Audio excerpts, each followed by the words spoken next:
Hi అండి, welcome back to వంటల వారాహి. ఈరోజు నేను కాకరకాయ కూర చేస్తున్నాను. అందరికీ నచ్చుతుంది. ఇది కాకరకాయలా ఉండదు కదా, చాలా టేస్టీగా ఉంటుంది. సింపుల్గా చేసేసుకుంటే మంచి ప్రోటీన్స్ ఉన్న రెసిపీ ఇది. సో నేను కుదిరినన్ని సార్లు దొరికినప్పుడల్లా కాకరకాయ కర్రీ చేస్తున్నాను. ఇందులో సింపుల్గా ముందుగా నేను పోపు పెట్టేసుకుంటున్నాను.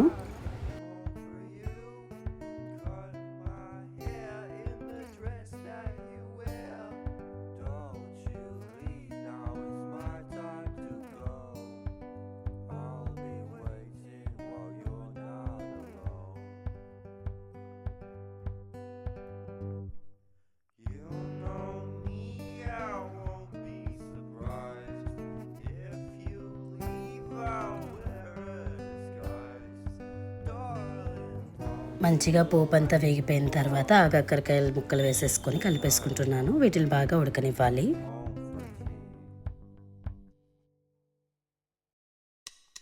అవి ఉడికేలోపు నేను అందులో కూర పొడి చేసేసుకుంటున్నాను. దానికి నేను పల్లీలు, మినప్పప్పు, శనగపప్పు, నువ్వులు,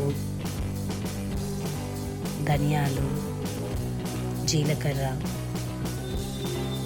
ఎండుమిరపకాయలు వేసుకుంటాను.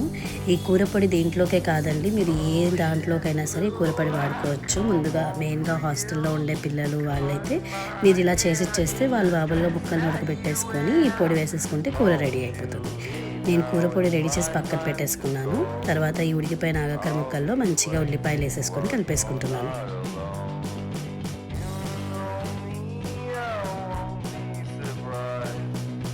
ఒక ముక్క చూసాను, బాగా మగ్గిపోయింది. ఇప్పుడు అందులో పొడి వేసేసుకుంటున్నాను.